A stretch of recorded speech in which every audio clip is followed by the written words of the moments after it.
আসসালামু আলাইকুম। জোয়ার ফার্মিং অ্যান্ড লাইফস্টাইলে সবাইকে স্বাগত। নিশ্চয়ই মহান আল্লাহ তাআলা সর্বোত্তম সাহায্যকারী বন্ধু। আমরা যারা প্রাকৃতিকভাবে মুরগি লালন পালন করছি, শুধু মুরগি না, পোলট্রি সেক্টরের সব কিছুর কথা আমি বলছি, হাঁস, মুরগি, টার্কি, কোয়েল, সব কিছুই, তারা অনেকেই ঢ্যাঁড়স খাওয়ান। আমি নিজেও কিন্তু আমার মুরগিকে ঢ্যাঁড়স খাওয়াতাম। তো সেই ঢ্যাঁড়স আমরা কেন খাওয়াই মুরগিকে, মানে অর্থাৎ ঢ্যাঁড়স খাওয়ানোর উপকারিতা, পাশাপাশি ঢ্যাঁড়স খাওয়ানোর অপকারিতা, পাশাপাশি ঢ্যাঁড়স কীভাবে খাওয়াবো, এটাই আমার আজকের ভিডিওর বিষয়বস্তু। আমি প্রথমেই ঢ্যাঁড়সে কী কী পুষ্টিগুণ আছে সে সম্পর্কে একটু বলি। ঢ্যাঁড়সে শর্করা আছে, ফাইবার আছে বেশ ভালো পরিমাণে। এছাড়াও ঢ্যাঁড়সে কিন্তু প্রাকৃতিক ফ্যাট আছে, মানে চর্বি আছে যেটা প্রাকৃতিক। প্রোটিন আছে, ঢ্যাঁড়সে ভিটামিন সি আছে, ক্যালসিয়াম আছে, ম্যাগনেসিয়াম আছে। এছাড়াও এই ঢ্যাঁড়স কিন্তু একটি ঔষধি গুণ সম্পন্ন সবজি। পাশাপাশি এই ঢ্যাঁড়সে প্রচুর পরিমাণে অ্যান্টিঅক্সিডেন্ট আছে এবং অ্যান্টি ইনফ্লামেটরি আছে। অ্যান্টি ইনফ্লামেটরি হচ্ছে প্রদাহ দমনকারী উপকরণ, যেটা এই ঢ্যাঁড়সে প্রচুর পরিমাণে আছে আলহামদুলিল্লাহ। ঢ্যাঁড়স কাটলে এক ধরনের লালা বের হয় দেখবেন, সেটাকে ইংরেজিতে ওকরা মিউকুলেস বলা হয়, এবং এটাও কিন্তু মুরগির দেহের জন্য, শুধু মুরগি না, সকল প্রাণী দেহের জন্য অত্যন্ত উপকারী একটি পদার্থ। ঢ্যাঁড়সের উপকারিতা নিয়ে কথা বলতে গেলে একদম প্রথমেই কথা বলা দরকার, ঢ্যাঁড়সে প্রচুর পরিমাণে ফাইবার আছে, যেটা মেটাবলিজম সিস্টেমকে বাড়ায় দেয়, অর্থাৎ হজম ক্ষমতা বৃদ্ধি করে। পাশাপাশি এমনি নর্মাল ফাইবারের পাশাপাশি সলিউবল ফাইবার পেকটিক আছে, যেটা কি করে রক্তে যে খারাপ কোলেস্টেরল, সেই কোলেস্টেরলকে কমাতে সাহায্য করে। মুরগির ত্বকে বিভিন্ন ধরনের বিষাক্ত পদার্থকে নষ্ট করে মুরগির ত্বককে তরতাজা, সুস্থ, সবল রাখা ঢ্যাঁড়সের একটা বড় কাজ। ঢ্যাঁড়স বীজ ডিমের পরিমাণ বাড়ায় দেয়। শুধু বীজ ডিম নয়, ঢ্যাঁড়স যদি আপনি নিয়মিত খাওয়ান মুরগিকে, তাহলে আপনার খামারে ডিমের উৎপাদনও কিন্তু বেড়ে যাবে ইনশাআল্লাহ। মুরগির ঠান্ডা লাগলে শ্বাসকষ্ট হয়, পাশাপাশি শ্বাসতন্ত্রের বিভিন্ন সমস্যার কারণেও কিন্তু মুরগির অনেক সময় শ্বাসকষ্ট হয়। এই ঢ্যাঁড়সে বিভিন্ন অ্যান্টি ইনফ্লামেটরি এবং অ্যান্টিঅক্সিডেন্ট, পাশাপাশি ভিটামিন সি রয়েছে।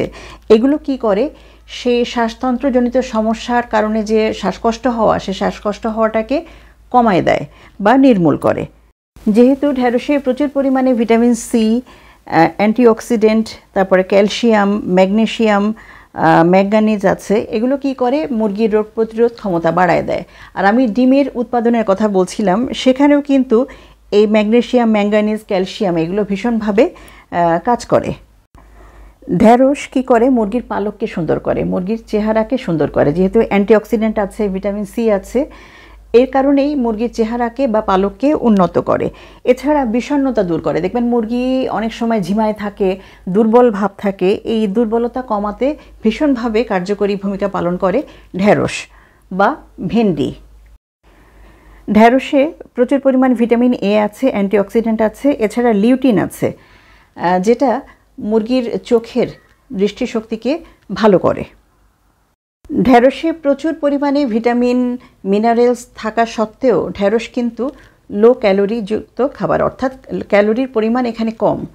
পাশাপাশি লালাযুক্ত যে পদার্থটি রয়েছে, সেটা কি করে, মুরগির ওজন নিয়ন্ত্রণে রাখে, অর্থাৎ ওজন কমাতে সাহায্য করে।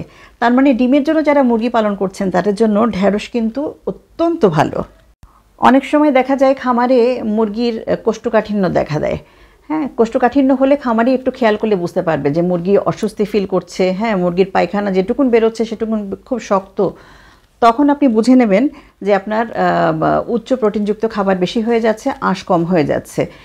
এই ফাইবার অর্থাৎ আঁশ যেহেতু প্রচুর পরিমাণে ঢ্যাঁড়সে আছে, পাশাপাশি যে লালাযুক্ত খাবারটা, এটা কি করে, মুরগির কোষ্ঠকাঠিন্য দূর করে, অর্থাৎ মুরগির যে মল, সেই মলটাকে স্বাভাবিক রাখে।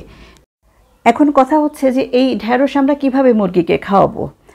আমি একটু চেষ্টা করছি দেখাতে। দেখেন, ঢ্যাঁড়স নিচ্ছি, এই ঢ্যাঁড়সগুলো কিন্তু আপনারা ধুয়ে নেবেন। ঢ্যাঁড়সের দেখেন আমরা টুকরা টুকরা করে কেটে নিচ্ছি, এবং মানে যেটা ফেলে দিচ্ছি, যেটা বোটার অংশ সেটা ফেলে দিচ্ছি, আর পেছনের অংশ ফেলে দিচ্ছি। আমরা খাওয়ার সময় যেটা ব্যবহার করি ঠিক সেটাই করছি। আমি এর কারণ আছে দেখেন, আপনারা এভাবেও খাওয়াতে পারেন, আবার চাইলে ওই মানে টুকরাগুলোকে আরও ছোট করে দিতে পারেন, এইভাবে আপনি ছড়াই দিতে পারেন, মুরগি ঠিকই টুকরা টুকরা খেয়ে নেবে। এটা গেল একটা প্রসেস। এবার দেখেন, আপনি যদি খরচ আরও কমাতে চান তাহলে ওই যে বোটার অংশ ফেলে দিচ্ছেন, মানে মাঝখানের অংশটুকুন আপনারা নিজেরা খান, আর বোটা এবং যে পেছনের অংশটা যেটা ফেলে দেওয়া অংশ সেটাই কিন্তু আপনারা রাখতে পারেন, কোনো অসুবিধা নাই। এই দেখেন, আমি আরও দেখাচ্ছি। দেখেন, আমি কিন্তু যেগুলো খাওয়ার সেগুলো রেখে দিচ্ছি, শুধু মানে বোটা এবং পেছনের অংশটা রেখে দিচ্ছি মুরগির জন্য। তাতে করে কি হলো, আপনি ধরেন আপনার পরিবারে 1 কেজি ঢ্যাঁড়স লাগে, আপনি যদি 1 কেজি ঢ্যাঁড়স বা আধা কেজি ঢ্যাঁড়সেরও যদি এই অংশগুলো নেন, যে অংশগুলো আমরা ফেলে দিই, ফেলবেন না, এগুলো কি করবেন, একটা ব্লেন্ডারে দেন, অথবা একটু কুচাই দিলেও কিন্তু মুরগি খেয়ে নেবে। আমি দেখেন এর ভেতরে একটু পানি দিচ্ছি, পানি দিয়ে এটাকে আমি ব্লেন্ড করে নেব। কারণ আছে, দেখেন ব্লেন্ড হচ্ছে, এই দেখেন একেবারে লালা হয়ে গেছে জিনিসটা। এখন এই যে ফেলে দেওয়া অংশটা যে আমি ব্লেন্ড করলাম, হ্যাঁ, এইটা এর সাথে আপনি তুষ, কুড়া, গমের ভুসি, তারপরে একটু খুদ, হ্যাঁ, এছাড়া ভুট্টা ভাঙা একেবারে গুঁড়া, তারপরে কবুতরের খাবারও কিন্তু এর মধ্যে মেশায় আপনি একসাথে করে একটা ভেজা খাবার করে দিতে পারেন, হ্যাঁ, যেটা একটু মাখো মাখো থাকবে, বেশি ভেজা থাকবে না। তাহলে দেখবেন এর মধ্যে একটু আটাও মেশাতে পারেন, হ্যাঁ। তো এতে মুরগি কিন্তু ভালো খাবে, এবং অবশ্যই চেষ্টা করবেন এমন পরিমাণে খাবারটা দেবেন যাতে 1 ঘন্টার মধ্যে মুরগি খেয়ে ফেলে। এটা কিন্তু একটা গুরুত্বপূর্ণ পয়েন্ট। এই ধরনের মাখানো ভেজা খাবার যদি অনেকক্ষণ থাকে বাইরে, সেই ক্ষেত্রে হয় কি, খাবারের মধ্যে বিভিন্ন ধরনের ফাঙ্গাল বা ফাঙ্গাস চলে আসতে পারে, যেটা মুরগির জন্য ক্ষতির কারণ হতে পারে। এবার প্রশ্ন হলো, কতটুকু দেব? একটা মুরগিকে কতটুকুন পরিমাণে ঢ্যাঁড়স বা ভেন্ডি খাওয়াবো? একটা মাঝারি সাইজের ঢ্যাঁড়স নেবেন বা ভেন্ডি নেবেন। যদি মোরগ হয় তাহলে একটা ঢ্যাঁড়স আপনি একটা মোরগকে খাওয়াতে পারেন। এটা আসলে ডিপেন্ড করছে মুরগির ওজনের ওপরে, মুরগি কত বড়। যদি হাইব্রিড মুরগি হয় তাহলে এক একটা মুরগির জন্য একটা ঢ্যাঁড়স হলে ভালো হয়। আর যদি দেশি মুরগি বা ফার্মি মুরগি, ছোট জাতের মুরগি হয়, সেই ক্ষেত্রে একটা ঢ্যাঁড়সের অর্ধেক আপনি একটা মুরগিকে দেবেন, মানে 2টা মুরগিকে মাঝারি আকারের একটা ঢ্যাঁড়স দেবেন যথেষ্ট। এমনকি যদি একটা ঢ্যাঁড়সকে 3 টুকরা করে যদি 3টা মুরগিকে খাওয়ান, সেক্ষেত্রেও যথেষ্ট। কখন যথেষ্ট? যখন আপনি রেগুলার দেবেন। এবার আরেকটা প্রশ্ন আসে যে এই ঢ্যাঁড়স কি আমি সব বয়সী বাচ্চাকে দিতে পারবো, মানে মুরগিকে দিতে পারবো, অর্থাৎ বাচ্চা মুরগি বা বড় মুরগি? পারবেন। একেবারে ছোট্ট বাচ্চা মুরগি থেকে শুরু করে অ্যাডাল্ট মুরগি, তার মানে সব বয়সী মুরগির জন্য ঢ্যাঁড়স একটা খুবই আদর্শ খাবার। আমি একটু আগে একটা কথা বলছিলাম যে অপকারিতা আছে কিনা। আসলে ঢ্যাঁড়সের তেমন কোনো অপকারিতা নাই, তবে ঢ্যাঁড়স বেশি পরিমাণে খাওয়ালে গ্যাসের তৈরি হতে পারে, পেটে অ্যাসিডিটি হতে পারে, এই ব্যাপারে একটু খেয়াল রাখবেন। ঢ্যাঁড়স কিন্তু 2ভাবে খাওয়ানো যায়। একটু বলে, একটা হচ্ছে কাঁচা ঢ্যাঁড়স দিয়ে দিলেন বা ব্লেন্ড করে দিয়ে দিলেন, মানে কুচায় দিলেন বা ব্লেন্ড করে দিলেন, এই একটা প্রসেস।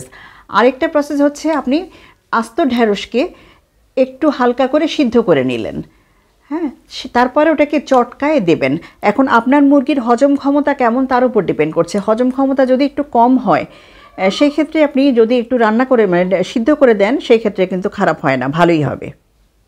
যদি আপনি ঢ্যাঁড়স সিদ্ধ বা ভাপায় দেন, সিদ্ধ করার পর বা ভাপানোর পরে ঢ্যাঁড়সটাকে যখন চটকাবেন, সেই চটকানোর মধ্যে কিন্তু আপনি তুষ, কুড়া, তারপরে আপনার চালের খুদ বা অন্যান্য খাবার মিশায় দিতে পারেন। সবাই আমাদের জন্য দোয়া করবেন। সর্বশক্তিমান আল্লাহ আমাদের সবার সহায় হন। আল্লাহর রহমতে সবাই ভালো থাকবেন। আসসালামু আলাইকুম ওয়া রাহমাতুল্লাহ।